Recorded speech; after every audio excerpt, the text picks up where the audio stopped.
સાહેબ બેઠે કદી વાત કરું હમણાં જુગાર રમતા હતા પોલીસની જીપ આવી જુગારિયા બધા ભાગ્યા પણ સાહેબે બે હાથને પગ લીધા લાવ્યા જીપ પાએ તો એક જુગારી અગાઉથી જીપમાં બેઠેલો સાહેબ કે તું અગાઉથી કેમ બેસી ગયો એ કે ગઈ વખતે મારે ઊભા જવું પડ્યું હતું કે બોલો મારા દીકરી આડો બેસી જાય દુઃખની વાત અમારા ગામમાં જુગાર રમતા હતા ને મેં એક જણે ત્રણ રાણી આવી ત્રણ નાની એટલે મોટી વાત કહેવાય એમ થાય આપણે કોઈ જીતશે જ નહીં એટલો ખુશ થઈ ગયો ત્રણ નાની આવી પણ ઉપર પોલીસ આવી જઈને ખબર નહીં કે માથે પોલીસ આવી ગયું ધ્યાન જ નહોતું રાણીમાં ધ્યાન હતું એનું ત્યાં નાની આવી ને કે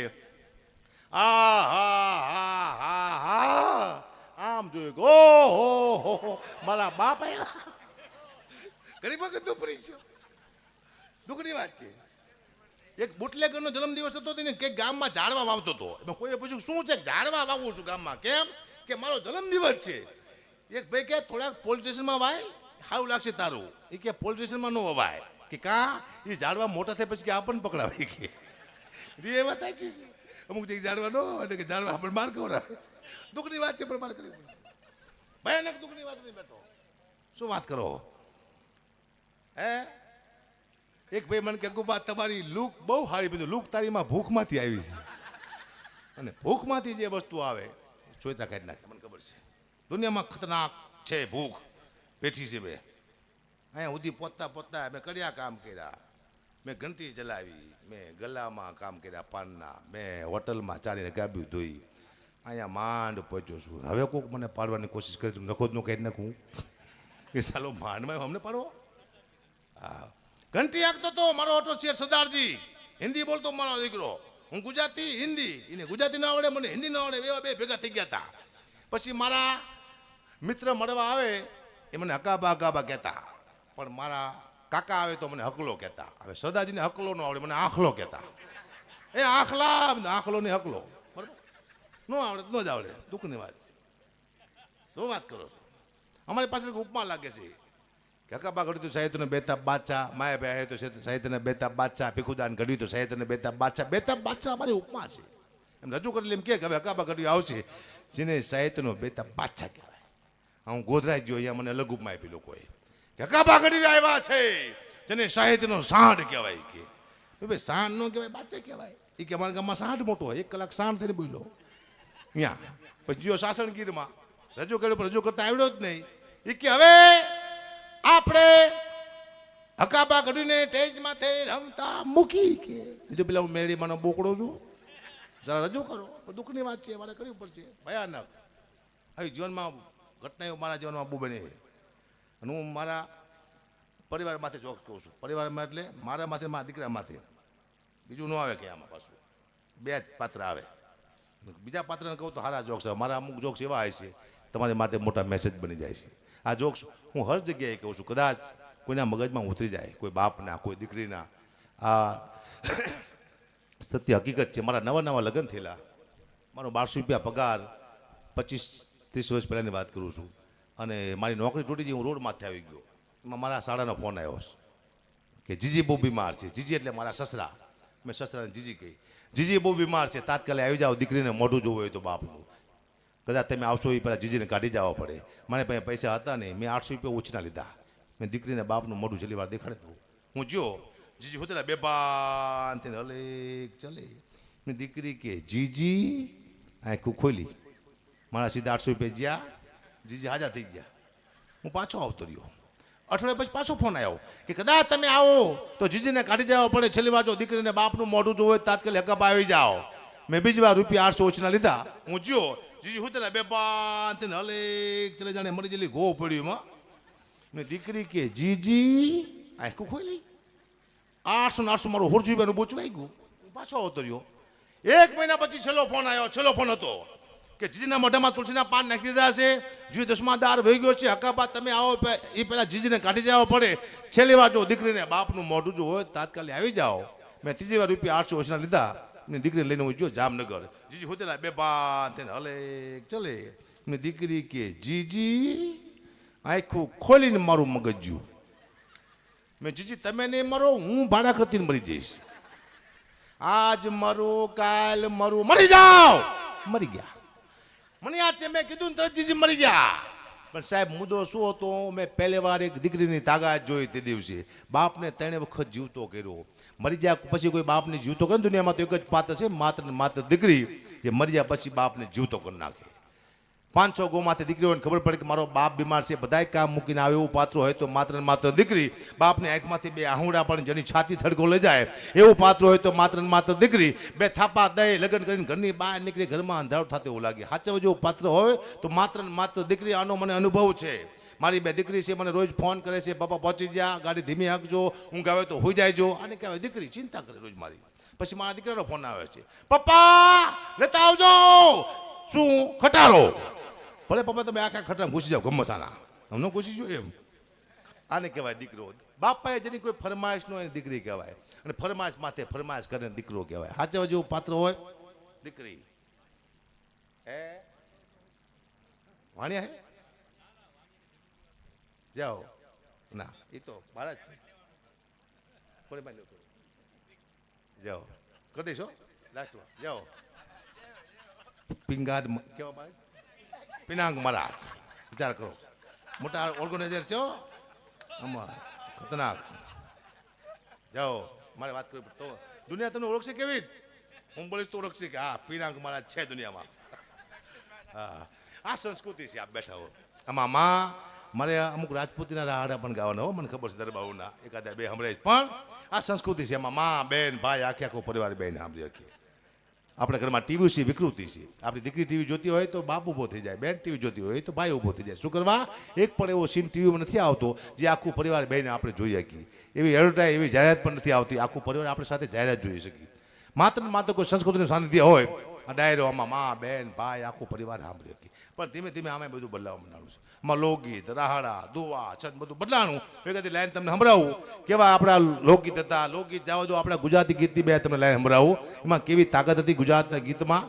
એના શબ્દ આપણે સમજાતા. ગુજરાતી ગીત અત્યારના ગીત તમને સંભળાવું એમ થાય કે તાત્કાલિક બંધ કરી આને માની નાખી. કેવા ગીત હતા આપણા પેલા ગુજરાતી?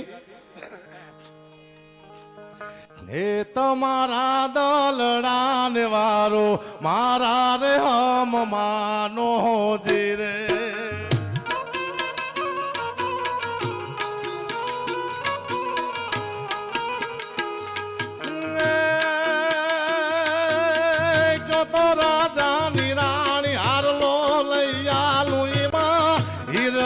મોરલા ટંકાવું હવે મારા હમ માનો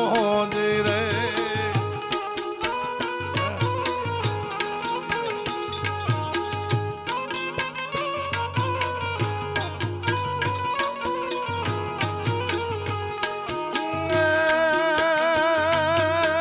હીરા મોતીને મારજો રે કરવાને મને ચુંદડી ઓઢવાની ગણી હમ મારા રે હમ માનો જી રે.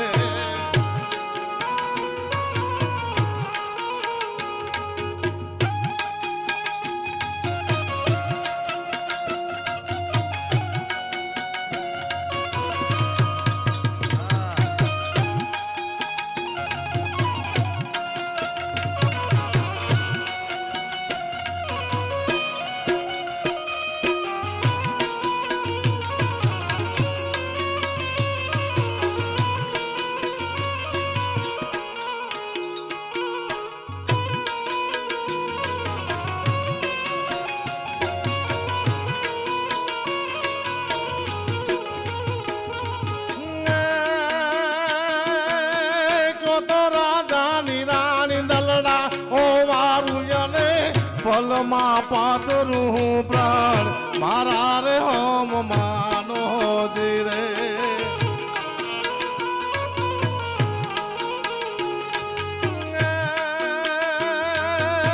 જાજુજી મોરે માર રંગ ભર રસિયા હું તો ભવ ભવનો માગુ સંગાત મારા રે હમ માનો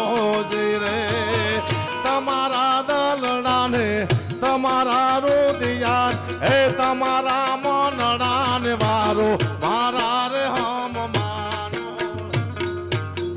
આ ગુજરાતી ગીત હતા, શબ્દ સમજાતા. હમણાં એક નવું ગીત આવ્યું હતું, હારો શું ગઈને વેચ્યું ખબર ન પડી. શિફ્ટ મોટર કાર ગાડી અમે તો ફરવાના, તો હપ્તા કોણ તમારા બાપ ભરવાના. સીધા પડશો તમારા બાપુજીનું છે ના ચાલે છે ખબર નહીં પડતી કોને શું ગમે છે ધીમે ધીમે બધું સાહેબ હિન્દી ગીત તમે સાંભળો મને આ મારો વિષય હિન્દી ગીત ગાવાનો પણ જૂનું છેલ્લું ગીત મેં સાંભળ્યું એ તમે સાંભળો અને અત્યારનું સાંભળો એમ થાય કે ફટાફટ અને મારી નાખી મજા આવે તમને એકાદી લાઈન સંભળાવું જાઓ એકાદી हुई आँख नम और ये दिल मुस्कुराया हुई आँख नम और ये दिल मुस्कुराया तो साथी कोई बोला याद आया कोई साथी कोई बोला याद आया हाँ साहब आवड़ो બધું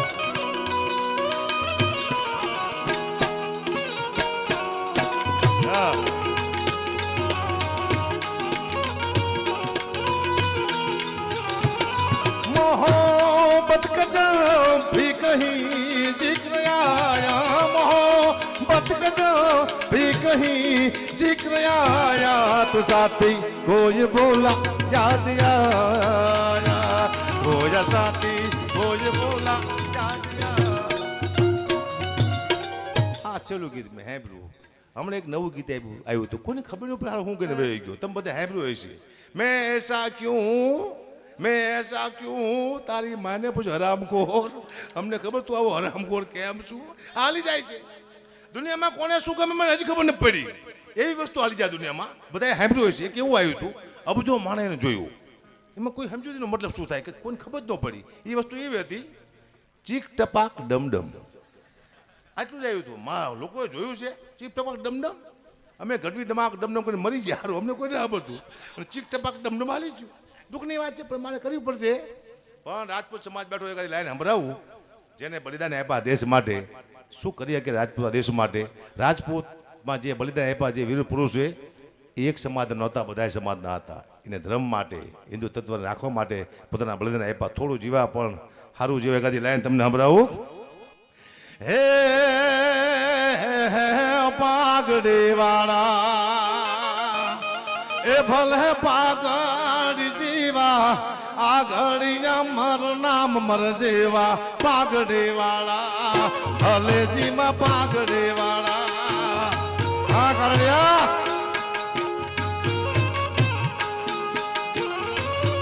હે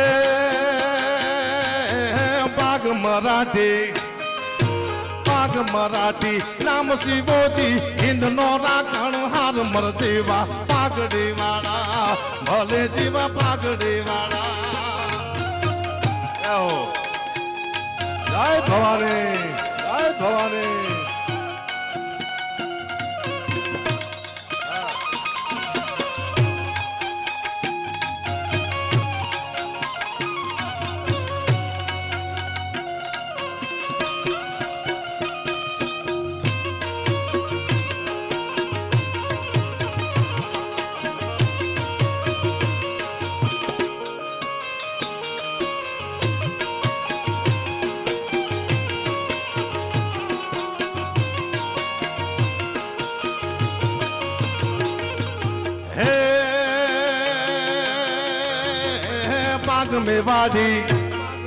પાગ મેવાડી રાજ રાણાની ચાણેલા કેલ લાજ મર જેવા પાઘડી વાળા ભલે જેવા પાઘડી વાળા રાજપૂત સમાજ આ યુટ્યુબ થી સાંભળે છે જેને છાવા પિક્ચર જોયું હોય છે કોઈ ગઢવીથી રાજપૂત નોખો નહીં પડે જેને છાવા જોયું છે આપ સૌ જોયું હોય છે મેં આપકા નમક હું કવિરાજ આપ નમક નહીં હે અમારે સિર કે તાજ હે સંભાજી બોલે છે અહીંયા કેટલી ઈમાનદારી છે એક રાજપૂત સાથે ચાણ કેવી રીતે મરે એની યાદી છે તમે જોજો દરબારને ખબર હોવી જોઈએ કે ચાણ અને રાજપૂત એકબીજા માટે મરવા માટે જેલમાં હશે મુદ્દો આ છે એકવાર છાવા પિક્ચર ન જોયું તો જોઈ લેજો સાહેબ એટલે એકાદી પહેલા હે રાજુડા રણમાં ઉડે ઝીણી રાજ રાજુડા રણમાં ઉડે ઝીણી રાજ એમાં ઘોડલા રે ગાવે રાણાના હે રાણાના કેવું પૈરા હોરા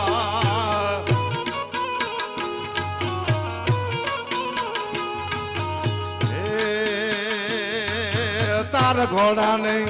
ઘોડાને તાર ઘોડાને નિરસુના ગરવેલ તાર ઘોડાને નિરસુના ગરવેલ મારા રે હાંડિયાને કડવો હે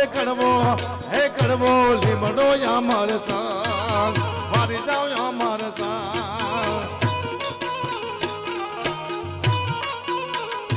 આમાં શું છે મને એટલું જ્ઞાન છે કે હજી આપણે ગોપીબેન કલાકાર બાકી છે બધાનો વારો હજી 2 મિનિટ બોલું છું પણ બધાનો વારો આવવો જોઈએ શું કરવા એક સમય એવો હતો મારો વારો 5 વાગે આવતો મને મુક્તાથી મા દીકરા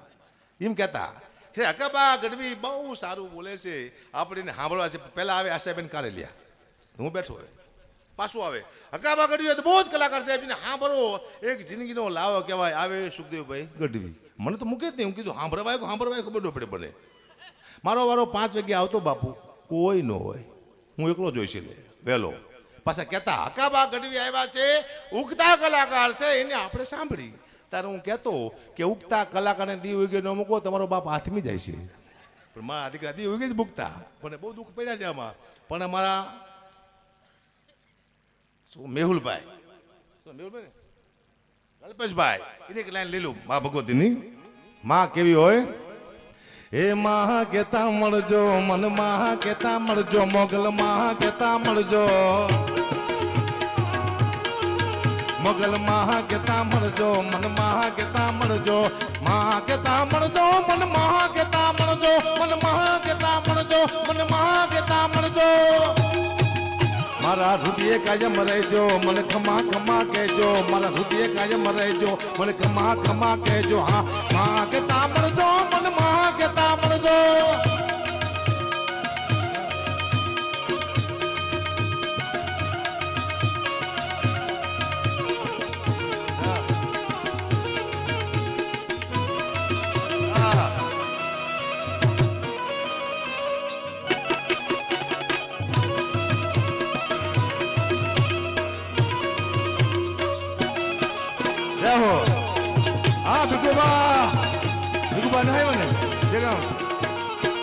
મોગલ માં કેતા મળજો મન માં કેતા મળજો મન માં કેતા મળજો મોગલ માં કેતા મળજો મન માં કેતા મળજો માં કેતા મળજો મન માં કેતા મળજો મન માં કેતા મળજો મન માં કેતા મળજો પછી डाकल दौट देती चोरू ने क्षमा कहती तू डाकल दौट देती चोरू ने क्षमा कहती हाँ माँ के तामड़ जो मन माँ के तामड़ जो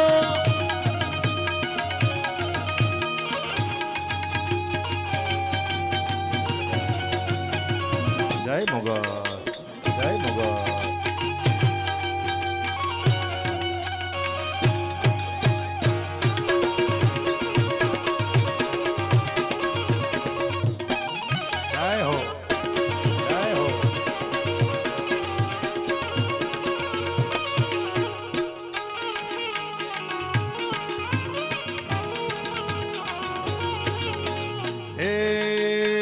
बोलावे के ना बोलावे मोगल तू बोलावजे रे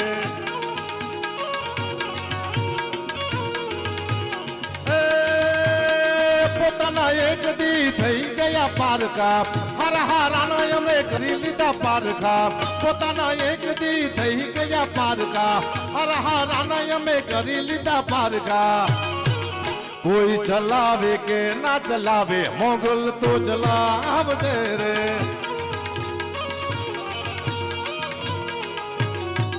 કલાકાર દાદા બાકી છે ખતરનાક કલાકારો હજી બેઠા બધા